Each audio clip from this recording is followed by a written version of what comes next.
Hello అందరికీ.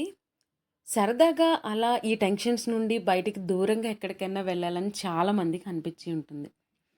కొన్నిసార్లు ఎవరు తోడు లేక, కొన్నిసార్లు అనుకున్న ట్రిప్ ఫ్రెండ్స్ వల్లో, ఫ్యామిలీ వల్లో మిస్ అవ్వడం వల్ల, లేకపోతే ఆ ట్రిప్ మన బడ్జెట్‌లో లేకపోవడం వల్ల, ఇలా ఒక ట్రిప్ ఆగిపోవడానికి చాలా కారణాలుంటాయి.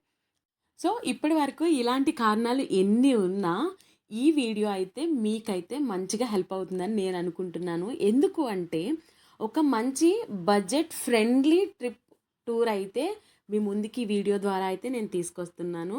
అసలు బడ్జెట్ ఫ్రెండ్లీ అంటున్నారు. అసలు ఎక్కడికి తీసుకెళ్తున్నారని మీకు ఈ పాటికే డౌట్ వచ్చి ఉంటుంది గదా!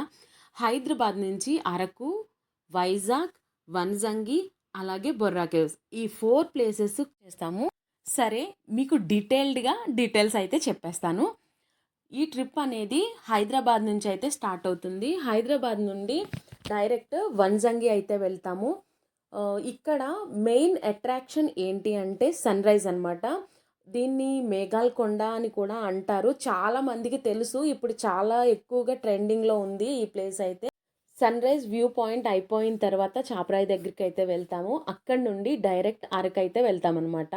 అరకులో మేము చూపించే ప్లేసెస్ వచ్చేసి coffee museum, chocolate factory, tribal museum, అలాగే పద్మాపురం గార్డెన్స్, బొటానికల్ గార్డెన్స్ అంటారు దీన్ని.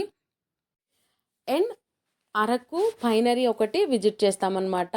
ఈ ప్లేసెస్ అన్ని డే 1లో కవర్ చేస్తాము. డే 2లో బొర్రా కేవ్స్కి వెళ్తాము.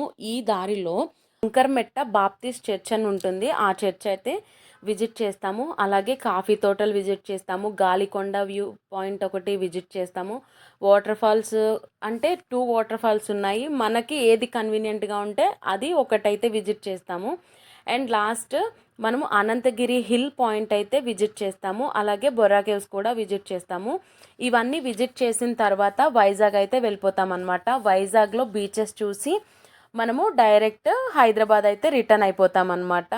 సో ట్రిప్ అయితే ప్లానింగ్స్